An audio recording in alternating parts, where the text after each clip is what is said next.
Bonsoir famille, j'espère que vous allez bien. Quand j'étais en classe de troisième, j'ai vécu une situation qui m'a vraiment troublée.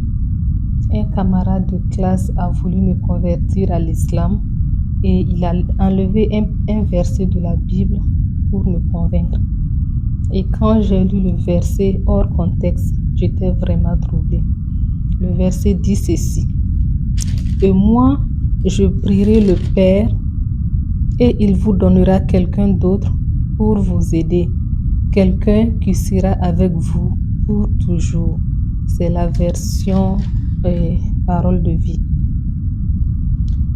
Et quand il me dit ce quelqu'un-là, c'est Mohamed, j'ai dit, ah bon, je ne savais pas. Et j'ai commencé à penser dans mon esprit et à me dire, ah, donc ce sont les musulmans qui ont raison. Donc Jésus avait annoncé Mohamed.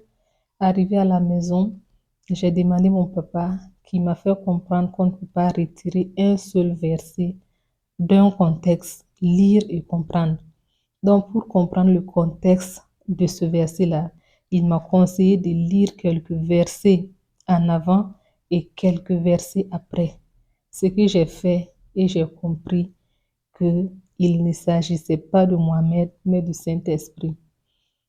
Dans la semaine, il y a 2 enfants de 6e qui m'ont approché et qui m'ont posé la même question.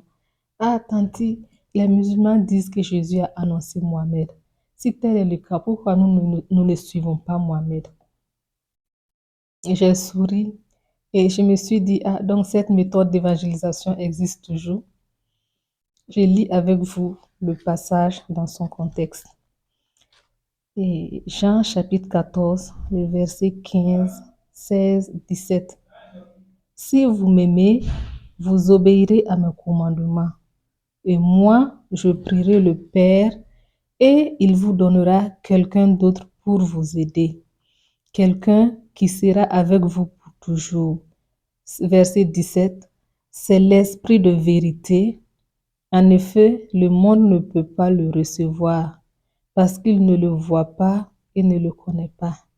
Vous connaissez l'esprit de vérité parce qu'il reste en vous, il habite en vous.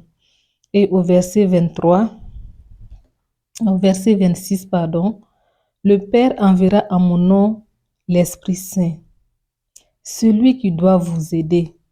Il vous enseignera tout et il vous rappellera tout ce que je vous ai dit.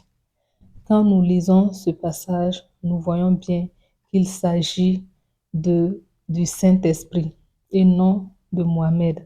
Donc, je veux confirmer dans cette vidéo que Jésus n'a jamais annoncé Mohamed. Dans ce passage, il annonçait son esprit qui devait venir habiter en tous ceux qui croiront en lui et qui leur enseignera toutes choses, qui les aidera, qui sera leur consolateur, leur soutien, leur paraclétos. Demeurez bénis.